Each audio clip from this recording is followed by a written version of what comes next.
जम्मू कश्मीर में लोकतंत्र के नए अध्याय की शुरुआत 10 साल बाद आवाम को अपनी सरकार चुनने का मौका मिला।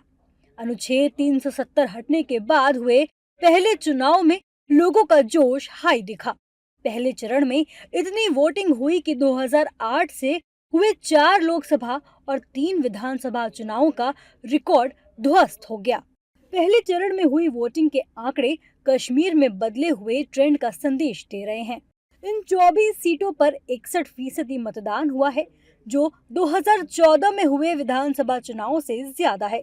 दूर दराज के इलाकों और डाक मतपत्रों से अंतिम रिपोर्ट मिलने के बाद इसमें वृद्धि हो सकती है।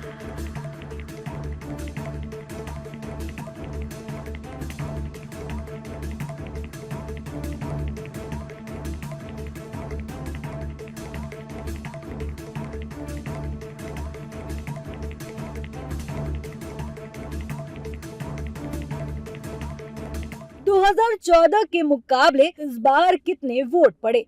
चुनाव आयोग के आंकड़ों के मुताबिक 2014 के चुनाव में इन जिलों में 60.19% वोटिंग हुई थी। उस समय इन जिलों में 22 सीटें थीं।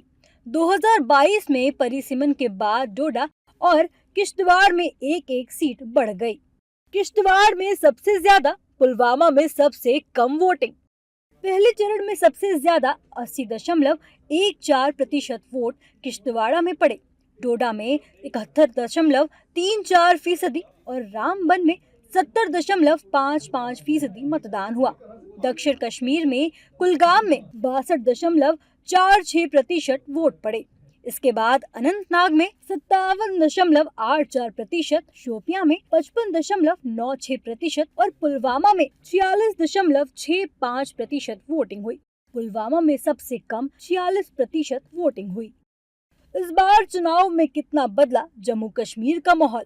जम्मू कश्मीर में विधानसभा चुनाव कई मायनों में अलग और खास है।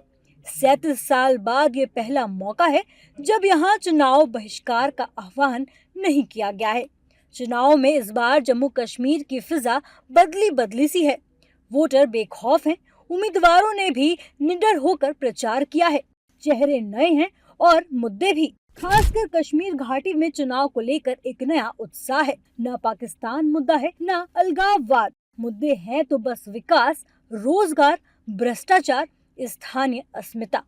ये नए कश्मीर के लिए शुभ संकेत हैं।